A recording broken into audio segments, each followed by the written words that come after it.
हमला करता नजर आया। अब प्रेस कॉन्फ्रेंस में विपक्ष पर पलटवार करते अमित शाह आपको नजर आएंगे।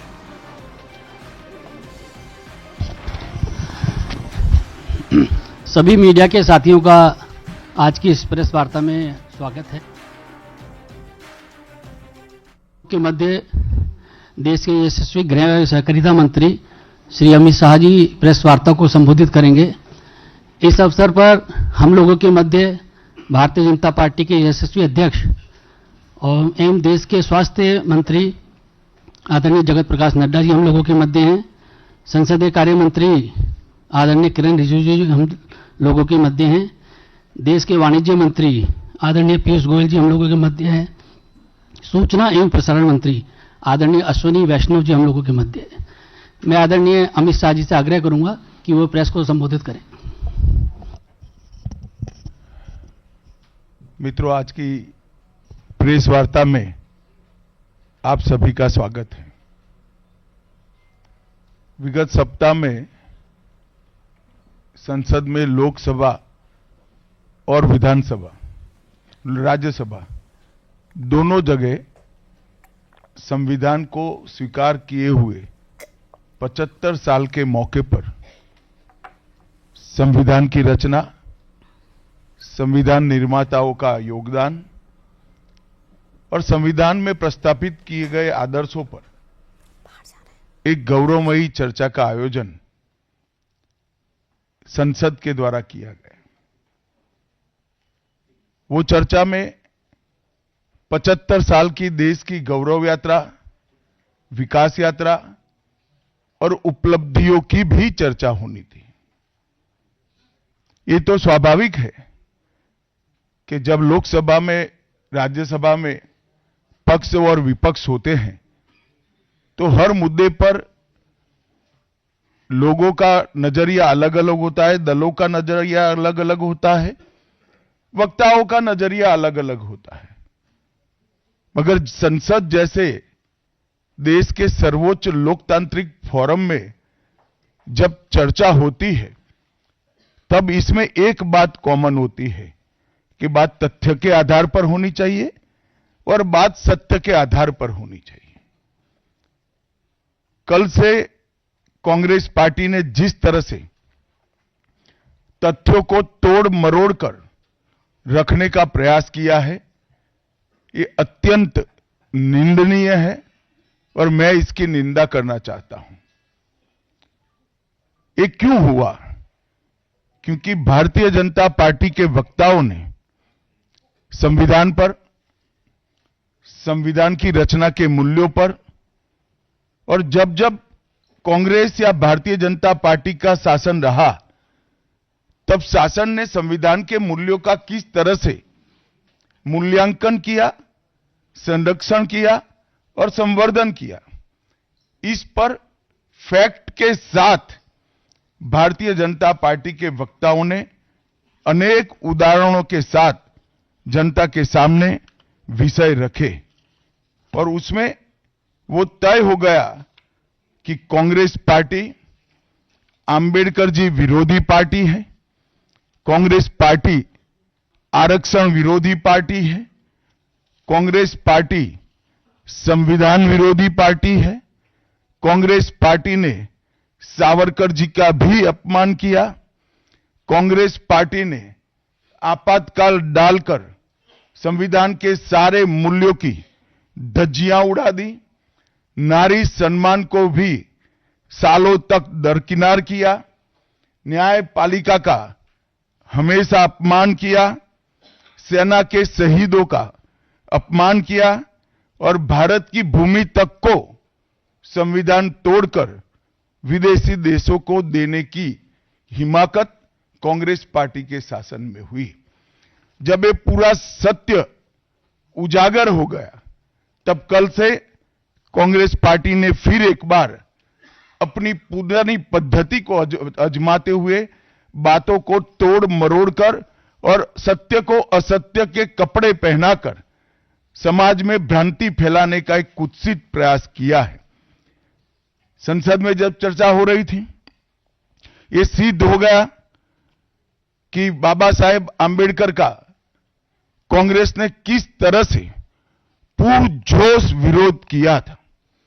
बाबा साहब के न रहने के बाद भी किस प्रकार से कांग्रेस ने बाबा साहब को हाशिए पर ढकेलने का प्रयास किया। जब संविधान सभा अपना काम कर चुकी, चुनाव हुआ 1951-52 में और 54 में, दोनों बार कांग्रेस ने बाबा साहब को हराने के लिए कोई कसर नहीं छोड़ी। यहां तक कि फ्रेंडली चुनाव होता है, स्पिरिट वाला चुनाव होता है, ऐसा चुनाव भी नहीं था। विशेष प्रयास किया गया और वो उनकी हार को सुनिश्चित किया गया। जहां तक भारत रत्न देने का सवाल है, कांग्रेस के नेताओं ने कई बार खुद ही अपने आप को भारत रत्न दिए हैं। 55 में नेहरू जी ने खुद को भारत रत्न दे दिया, 71 में इंदिरा जी ने खुद को भारत रत्न दे दिया और 1990 में बाबा साहब को भारत रत्न तब मिला जब कांग्रेस पार्टी सत्ता में नहीं रही और भारतीय जनता पार्टी के समर्थन वाली सरकार थी। 1990 तक कांग्रेस पार्टी बाबा साहब को भारत रत्न न मिले इसका बड़े जतन से प्रयास करती रही, यहां तक कि बाबा साहब की जयंती को भी, 100वीं जयंती को भी मनाने का मना ही कर दिया गया। नेहरू जी की अंबेडकर जी के प्रति नफरत जग जाहिर है। नेहरू जी की खुद की किताब selected works of Jawaharlal Nehru second series volume 16, इसके भाग 2 की पृष्ठ संख्या 532 पर एक पत्र का उल्लेख है। जब बीसी राव ने नेहरू जी को पत्र लिखकर कहा कि अंबेडकर जी मंत्रिमंडल से इस्तीफा देकर जाने का मन बना रहे हैं, तब नेहरू जी का ये जवाब था, अंबेडकर के जाने से मंत्रिमंडल में कोई फर्क नहीं पड़ने वाला है। अंबेडकर जी के महान योगदान का मूल्यांकन जवाहरलाल जी किस तरह से करते थे, इससे बड़ा कोई उदाहरण नहीं हो सकता। जब पंडित जी की एक और किताब को पढ़ते हैं, लेटर टू चीफ मिनिस्टर में एक उल्लेख है, बंबई के मेयर ने एक पत्र में बाबा साहब के अंबेडकर के जन्मस्थान मऊ में उनका स्मारक बनाना चाहिए, ऐसा सुझाव दिया। 18 जून 1959 को पंडित जी ने कहा, सरकार के लिए स्मारक स्थापित करना बिल्कुल सामान्य बात नहीं होगी, आमतौर पर स्मारक निजी पहल से किया जाता है। अपने परिवार के चाहे कोई भी सदस्य हो, नेहरू जी हो, इंदिरा जी हो, संजय गांधी हो, राजीव गांधी हो, कई सारे लोगों के लाखों स्मारक देश के अंदर बनाने वाले परिवार के मुखिया कहते हैं कि आमतौर पर निजी पहल पर स्मारक बनाया जाता है, क्योंकि ये स्मारक B.R. आम्बेडकर जी का था। मित्रों, जब एक दूसरा उदाहरण मैं देना चाहता हूं, एक सर्वदलीय मंत्रिमंडल, पहली देश की कैबिनेट बनी जिसमें बाबा साहेब आम्बेडकर भी सदस्य थे, नेहरू जी प्रधानमंत्री थे। नेहरू जी की किताब selected works of Jawaharlal Nehru में एक और उल्लेख आता है, नेहरू जी के आश्वासन के बावजूद आम्बेडकर जी को कोई महत्वपूर्ण विभाग नहीं दिया गया और ये स्पष्ट इसके अंदर उल्लेख है कि सरकार की नीतियों, विशेषकर विदेश, रक्षा और अनुसूचित जाति और जनजाति से जुड़ी हुई नीतियां और 370 के खिलाफ आम्बेडकर जी थे। जब एक और कांग्रेस पार्टी है, बाबा साहेब आम्बेडकर का कोई स्मारक जब तक कांग्रेस सत्ता में रही बड़ा नहीं बना। जहां जहां विपक्ष की सरकारें आती गई, स्मारक बनते गए। भारतीय जनता पार्टी की सरकारों ने और नरेंद्र मोदी जी की सरकार ने बाबा साहब के जीवन के संबंधित पंच तीर्थ का विकास किया।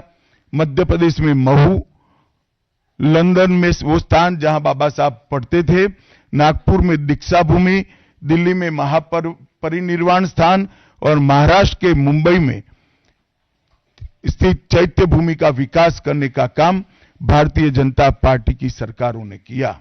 19 नवंबर 2015 को नरेंद्र मोदी जी ने अंबेडकर जी के सम्मान में 26 नवंबर को संविधान दिन घोषित किया।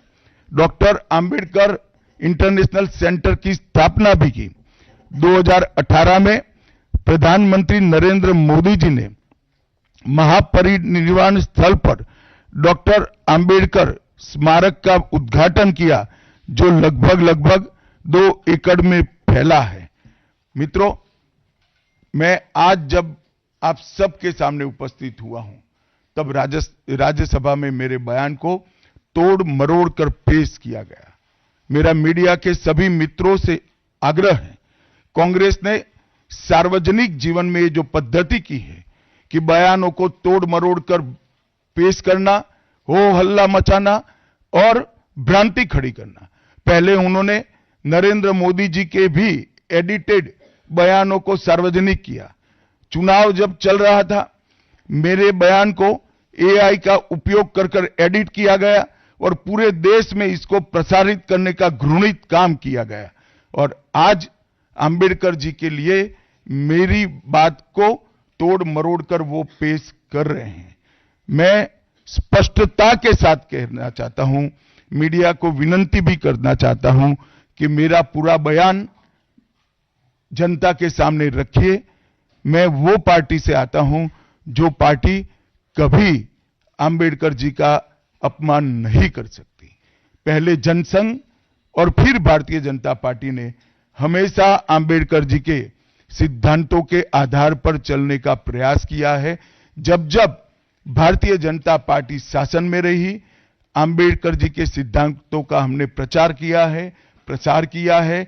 आरक्षण को और मजबूत करने का काम भारतीय जनता पार्टी ने किया है। इन्होंने जिस प्रकार से आरक्षण को भी विरोध किया, वो भी हम सब जानते हैं। पिछड़ा वर्ग आयोग, काका साहेब कालेलकर आयोग 53 में बना, 55 में रिपोर्ट आई, आज तक वो रिपोर्ट को लागू नहीं किया गया।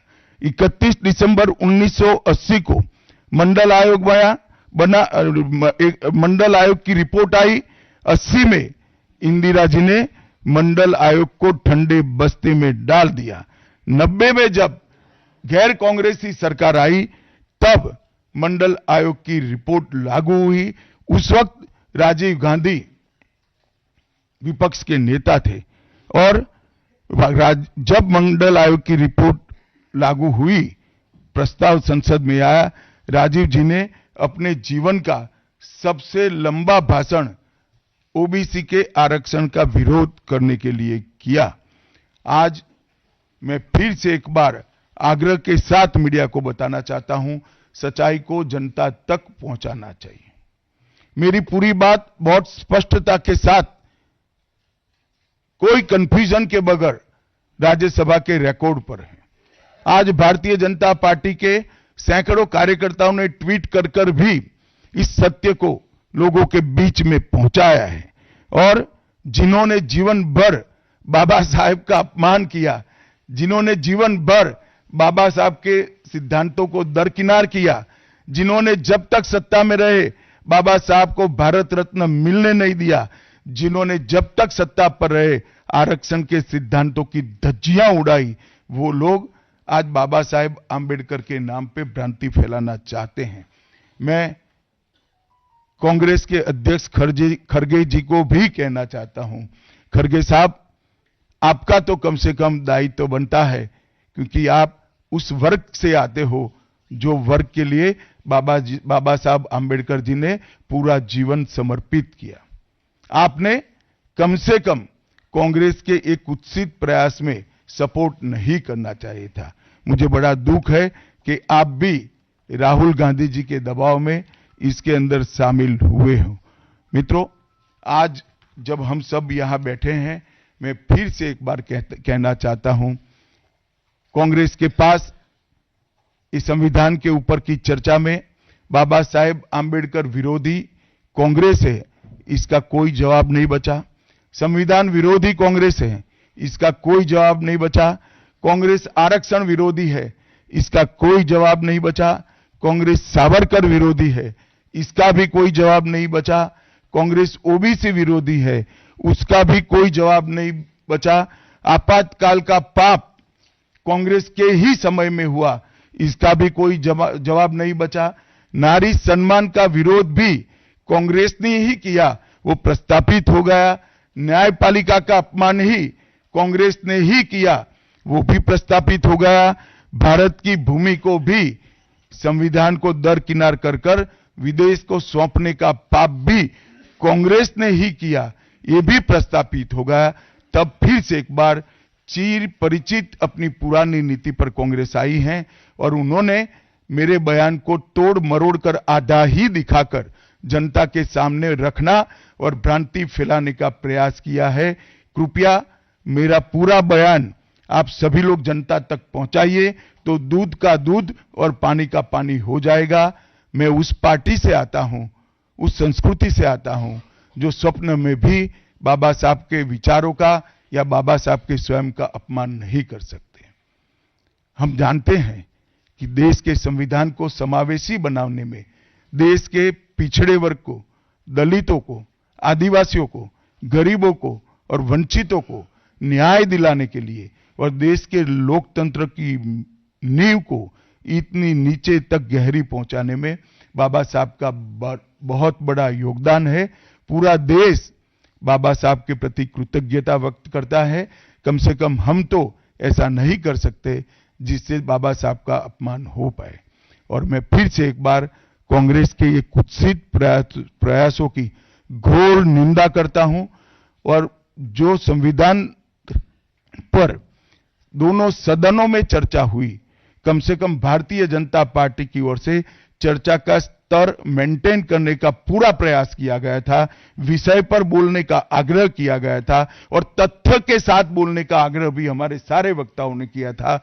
वो सारे प्रयास पर कांग्रेस ने पानी फिरा है और मैं मानता हूं कि देश की जनता इसके इस प्रयास को भी जानती है, उनकी मानसिकता को भी जानती है और उनकी कार्य संस्कृति को भी जानती है। धन्यवाद। रविंदर जी। तो अभी आप गृह मंत्री अमित शाह को सुन रहे थे, प्रेस कॉन्फ्रेंस उनकी लाइव चल रही है और देखिए उन्होंने बताया, एक बार फिर से अपनी बातों को दोहराया है। कल भी राज्यसभा में जब संविधान पर चर्चा हो रही थी तो कई आरोप उन्होंने कांग्रेस पर लगाए थे और एक बार फिर से उन्होंने आरोप लगाया, कहा कांग्रेस आरक्षण विरोधी है।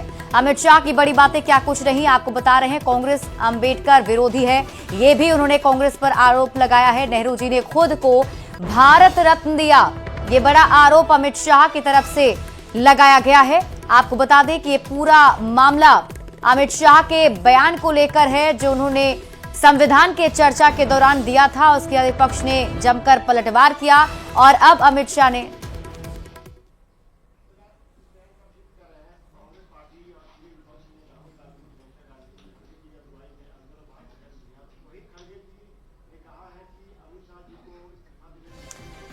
तो प्रेस कॉन्फ्रेंस ये लाइव चल रही है। केंद्रीय गृह मंत्री अमित शाह इस्तीफा मांग रहे हैं, इनको आनंद होता है तो शायद मैं दे भी दूं, मगर इससे इनकी समस्या का अंत नहीं है। अभी 15 साल तक कम से कम उनको वही जगह पे बैठना है जहां वो बैठे हैं।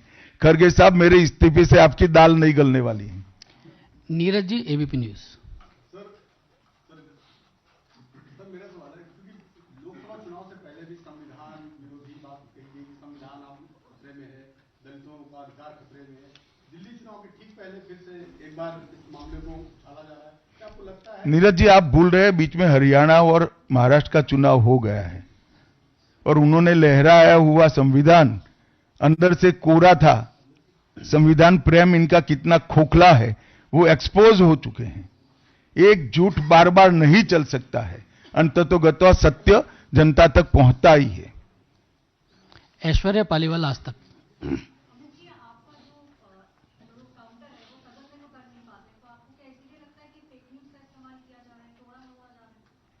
नहीं, सिर्फ मुझ पर नहीं, कई बार प्रधानमंत्री जी के लिए भी इस प्रकार के प्रयास किए, चुनाव के वक्त मेरे लिए भी किया था, फिर से एक बार कर रहे हैं।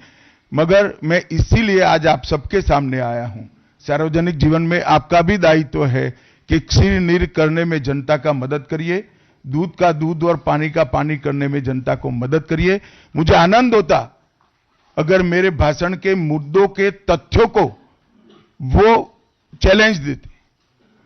तथ्य पर चैलेंज देने के लिए कुछ नहीं है। मैंने भाषण का एक एक शब्द तथ्यात्मक है और इतिहास से गर्भ से बाहर आया हुआ है, इसलिए वो इस प्रकार से मेरे भाषण को एडिट कर कर इसको गलत अर्थ निकालकर इस प्रकार का प्रयास करें। शैलेंद्र जी, खुद खड़गे जी की तरफ से एक आपत्तिजनक बयान भी आया है आपके बयान को कोट करते हुए इस बात से कि हाँ आग लग जाएगी, या उस पर क्या कहना चाहेंगे? उन्होंने भड़काऊ बयान। मुझे लगता है आप मेरी प्रेस को अच्छे से कवर करिए, कुछ नहीं होगा। प्रज्ञा कौशिक।